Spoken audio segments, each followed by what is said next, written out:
Assalamualaikum warahmatullahi wabarakatuh. Pada kali ini saya akan menjelaskan materi tentang informasi dalam organisasi dakwah.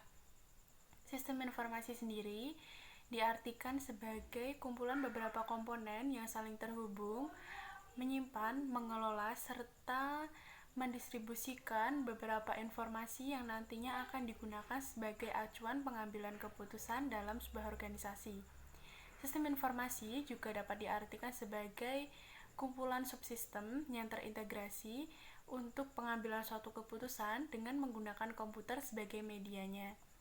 Kemudian, informasi sendiri menjadi kunci keberhasilan dalam berdakwah.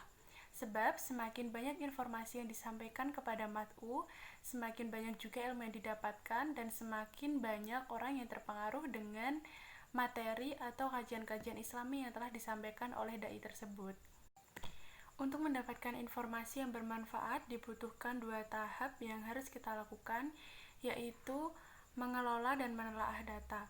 Dengan begitu, kita bisa mendapatkan informasi yang lebih valid dan lebih lengkap karena data telah diolah, dipilih mana informasi yang sangat dibutuhkan nantinya. Kemudian, sistem informasi pemasaran adalah beberapa orang atau sistem yang mengevaluasi, mendistribusikan informasi tersebut untuk nantinya dijadikan sebagai pengambilan keputusan pihak-pihak tertentu. Sistem informasi pemasaran memiliki 2 komponen, yang pertama input dan yang kedua output.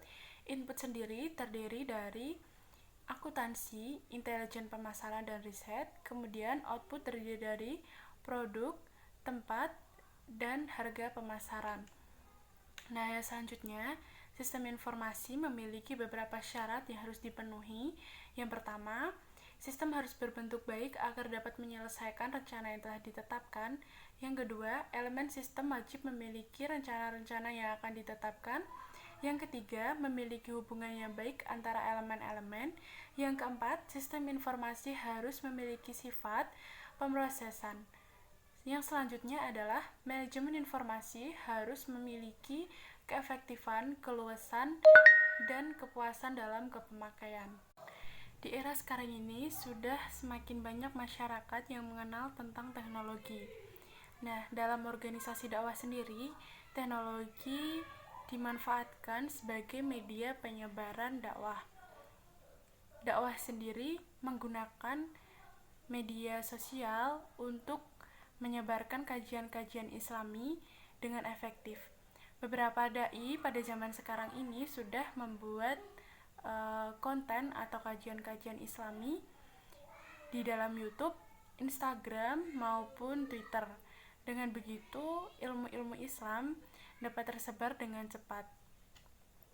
Adanya sosial media, kemajuan teknologi dan internet memberikan dampak positif dalam dunia dakwah.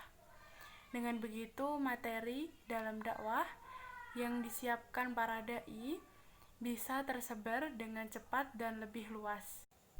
Materi selanjutnya yang akan saya jelaskan adalah tentang teknologi informasi untuk keunggulan kompetitif. Apa itu keunggulan kompetitif? Keunggulan kompetitif adalah keunggulan suatu perusahaan atau organisasi yang digunakan untuk bersaing dengan organisasi atau perusahaan yang lainnya. Nah, untuk mencapai keunggulan kompetitif tersebut, pastinya perusahaan atau organisasi mengalami tekanan-tekanan.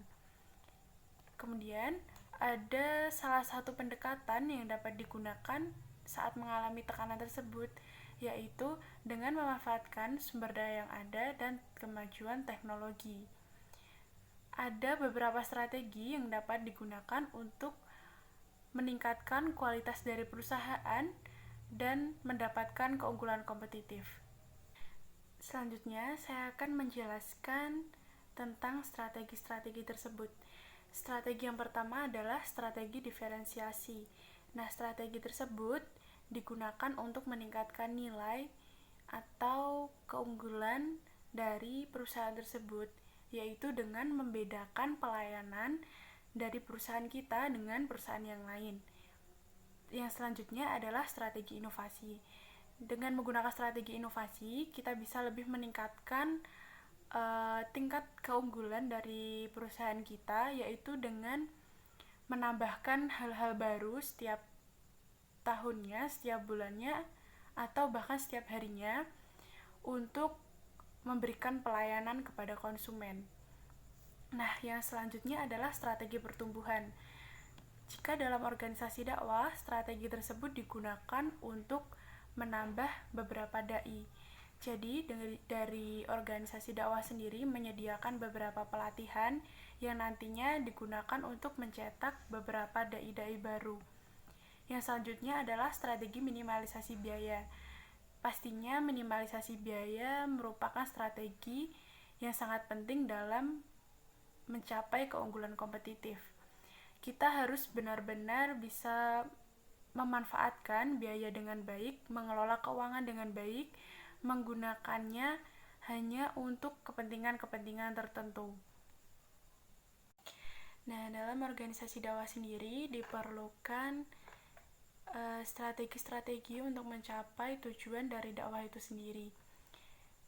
Perencanaan dakwah strategis menggunakan sistem informasi adalah sesuatu hal yang direncanakan dengan menggunakan teknologi saat ini, memanfaatkan kemajuan teknologi untuk menyebarkan kajian-kajian dakwah.